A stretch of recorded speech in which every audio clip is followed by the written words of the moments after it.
اس علاقے کے ہر گاؤں میں یہ خبر پھیل چکی تھی۔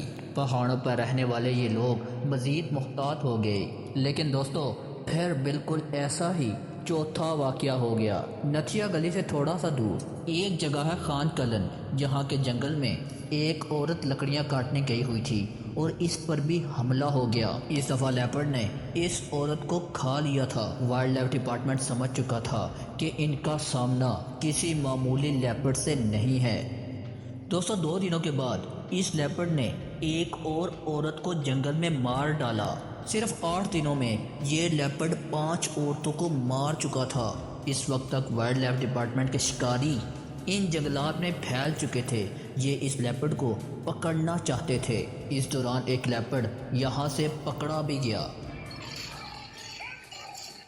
لیکن یہ وہ لیپرڈ نہیں تھا، کیونکہ 2 دنوں کے بعد اس جگہ ایک اور عورت لیپرڈ کے حملے کا شکار بن گئی۔ صرف 1.5 ہفتے میں اس لیپرڈ نے 6 عورتوں کو مار ڈالا تھا۔ لوگوں کے لیے اپنے روزمرہ کے کام کرنا بھی مشکل ہو گیا تھا، اور تبھی اس لیپرڈ کو پکڑنے کے لیے ایک بہت بڑا آپریشن لانچ کر دیا گیا۔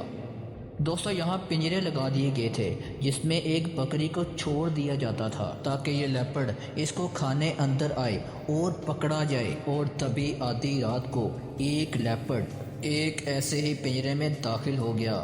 وہاں پاس شکاریوں کی ایک ٹیم بھی موجود تھی۔ یہ لیپرڈ اتنے غصے میں تھا کہ یہ شکاری ڈر گئے کہ یہ کہیں باہر نہ نکل جائے، اور اسی وقت ایک شکاری نے اس کو گولی مار دی۔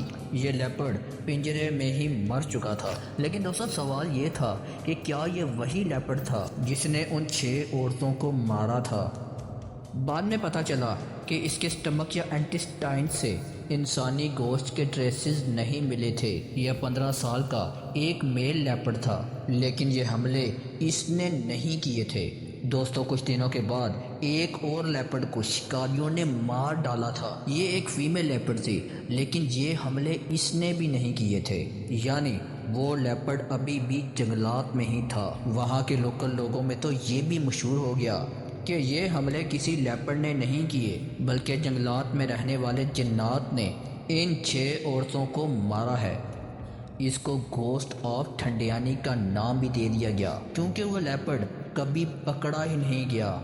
6 عورتوں کا یہ کیس آج بھی انسالوڈ ہے۔